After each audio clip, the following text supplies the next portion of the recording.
Hello guys, in today's video we're going to talk about how to fix Telegram slow download problem. So the answer is easy, just go to the settings and then scroll down to the apps section. And then go to the search and search Telegram. And then go to the storage and here you will find this clear cache.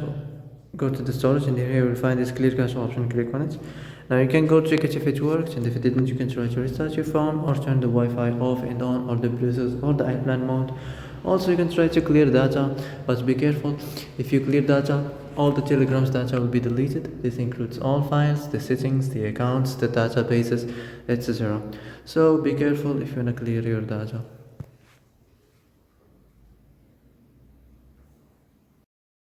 So that's it for today's video. I hope this is the answer you've been looking for. If you like this video, don't forget to like and subscribe, and see you in the next video.